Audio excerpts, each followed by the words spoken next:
fathers and dads. Good morning! Merry Christmas! Oh, it's Christmas time. Do you know why we are celebrating Christmas? Why? Huh? It's the birth of Anika? Who? Birth of Jesus. And we call it Christmas Day. Okay, Merry Christmas, children. Okay, today let's hear what the Lord will tell to us this morning or this Christmas time. Okay, but before that, let us pray. Okay, let me see your eyes if it's closed. If your eyes are closed, let me see. Let me see. Let me see your eyes. Oh, some are open. Some are open. Okay, let's close our eyes and let's pray. Father, we thank you, Lord, for this time, oh God, that we can celebrate with you. We can celebrate, oh God, your love to each and every one of us. Thank you, Lord, for the life that you have given us. Thank you that you came, Jesus, that we are able, oh God, to be saved, Lord, that we will be protected, oh God. Thank you, Jesus, for your presence in our midst today, Lord. Help us that we will always live for your glory and for your honor. In Jesus' name we pray, amen. Okay, our text today is found in John 3:16 to 17. Who knows the verse? Who knows this verse? John 3:16. Let me see your hands. We always say this. We always hear this. Okay, I have written it here, but you have to read it. Okay, John 3:16. It says here. Come on, everybody, read. For God loves the world, that He gave His only begotten Son, so that whoever believes in Him shall not perish, but have eternal life. God did not send His Son into the world to judge the world guilty, but to save the world through Him. Okay, again. This is a very nice verse, right? Very nice verse. Okay, this is a very nice verse. Again, let's read it again. John 3:16 to 17.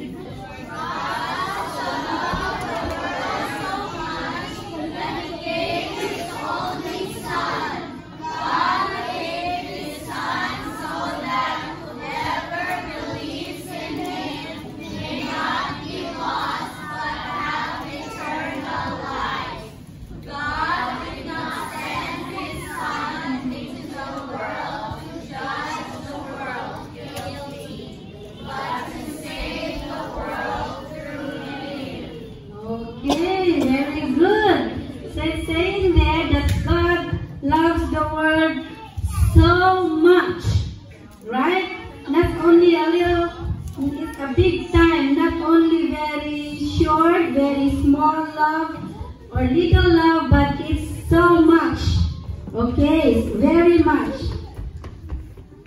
So in this verse, God is telling us this Christmas 3 things. Okay, don't forget 3 things that God is telling us or reminding us. Maybe we already know these words, these things, but we forget sometimes, right? Sometimes even the instruction of the moms or the dads, sometimes we forget, right? But so this time, the Lord or Jesus wants to remind us again these 3 things on this Christmas time, that we will not forget and we will always remember these 3 things. Okay, number 1 is He is with us. Come on, say it. He is with us. He is with us. Okay, that's number 1. And number 2 is He loves us. He loves us. Again. He loves us. And number 3, He is for us. He is for us. Okay, let me hear you. What's the number 1? Okay,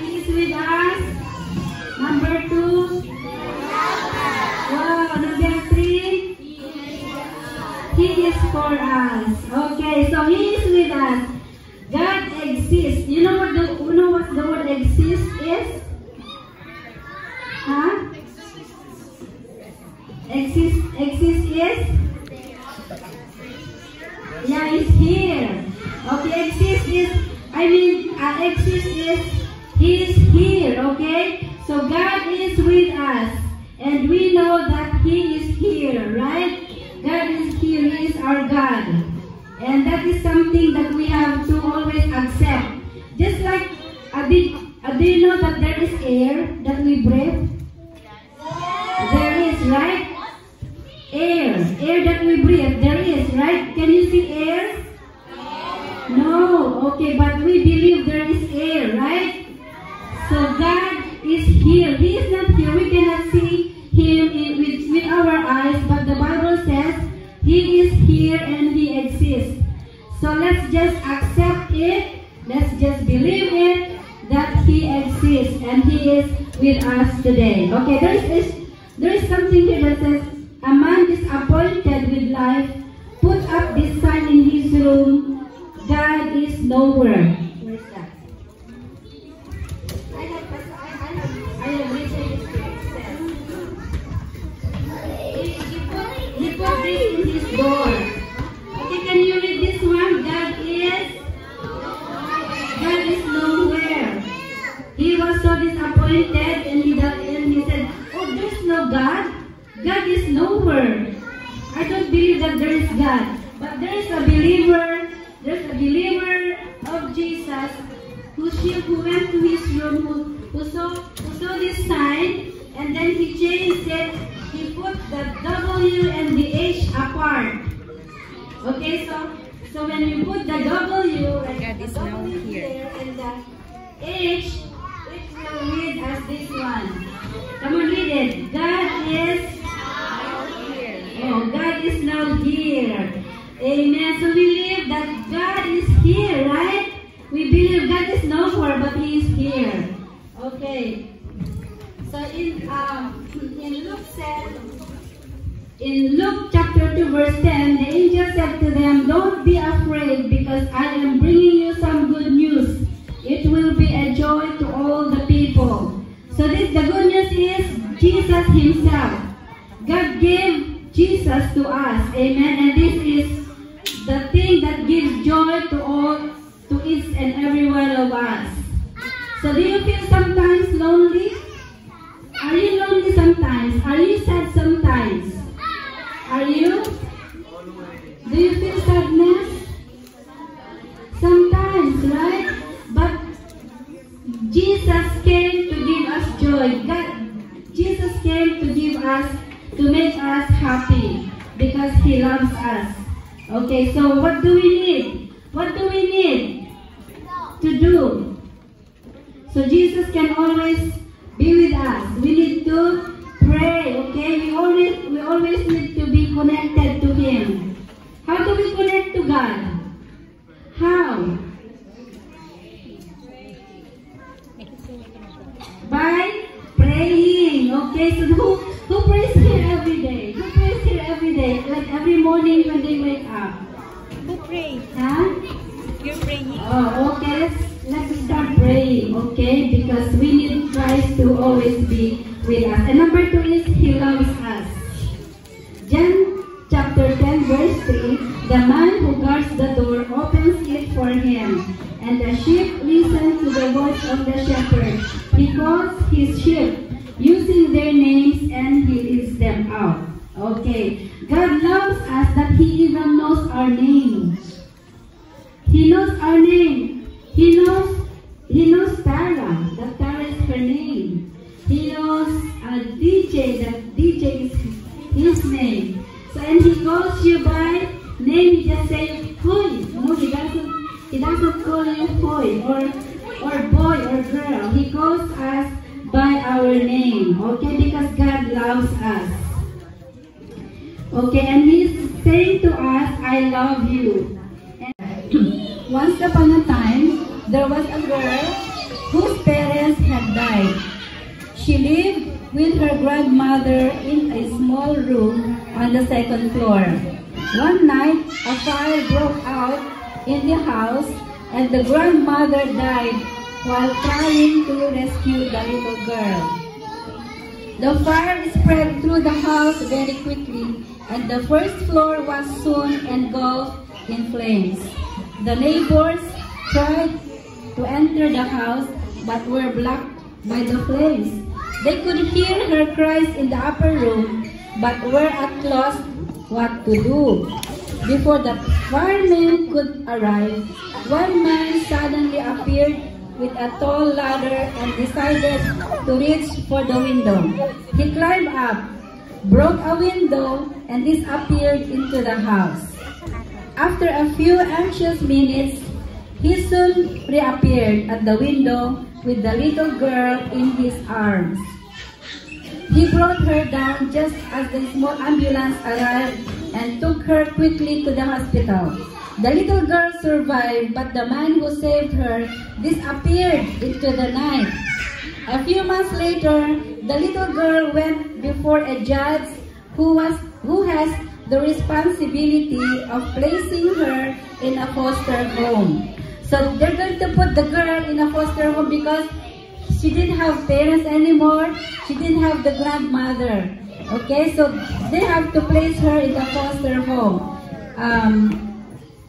A place where she's not related. She's going to be taken care by other people or by other person. She had no living relatives, so it was up to the court to find her a proper home. The judge interviewed prospective guardians who are keen to take her in. The first person requesting custody of the child was a school teacher. I can give her a good education. I am a teacher, and she will learn a lot from me, and she will have a good future. Okay, that's what the school teacher said. Because they have to interview the people who would take care of the girl. Okay, and then next, a rich man who said, I can give this child anything she needs or wants. I will provide her with the finest clothes and send her to the best schools. If she lives with me, she will have whatever her heart desires. A few others were interviewed, each explaining why it would be to the little girl's advantage to live with them. Does anyone else have anything to say before I make my decision? Asked the judge. And then just then a man, okay, listen. Just then a man came forward from the back of the courtroom.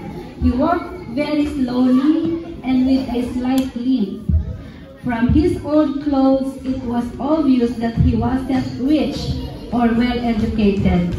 When he got to the front of the room, he stood directly in front of the little girl and held out his hands, or held out his arms. His hands and his arms were terribly burned and scarred. The girl ran and hugged the man. He was the man who saved her. Okay, did you get the story? Yeah. Oh, you were sleeping? Oh, this is very interesting. Huh? Okay, who got the story? Who understood this story? What's your name again? Oh, who was listening? Tara, did you? And Kaylee. Who else? Just the 2 or 3 or 4? Oh, Juliana. Oh, yeah, okay. And then, okay, so who ran and hugged the girl? Huh?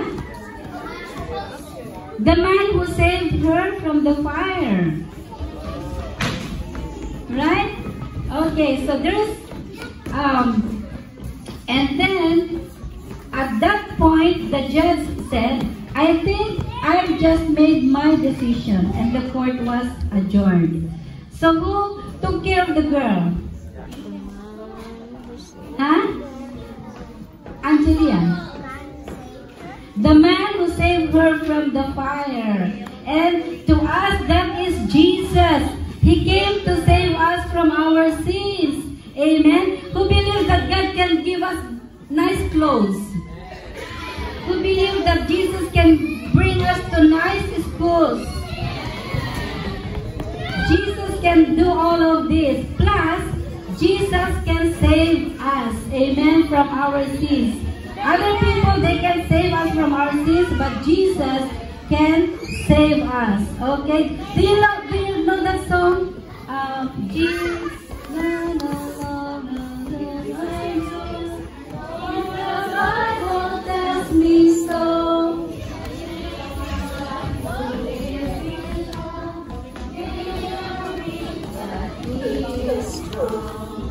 Yes, Jesus loves me. Yes, Jesus loves me. Yes, Jesus loves me. The Bible tells me so. Okay, who would want Jesus to save them from their lives? Do you need a Savior? We need a Savior. Okay, come on, let's pray. Because we need a Savior. We need Jesus to save us. Come on, stand up. And let's pray. Let's give our lives to Jesus.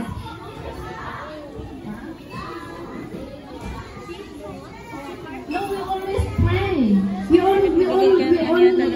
don't only pray once or twice. We always pray. Okay? We always pray. We don't.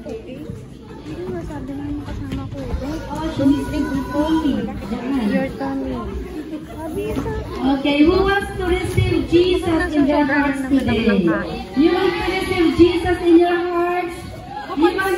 You want to receive Him and accept Him in your heart and say, Jesus, come to my life because I need you. Come on, let's say to the Lord, Lord, I need you. Everybody, come on. Let's say this word, Jesus, I need you. I believe that you are with me. I believe that you love me. I believe that you are for me. Come into my heart, Lord Jesus. Thank you, Lord, for your love. In Jesus' name. Amen. Hallelujah. Okay. Thank you.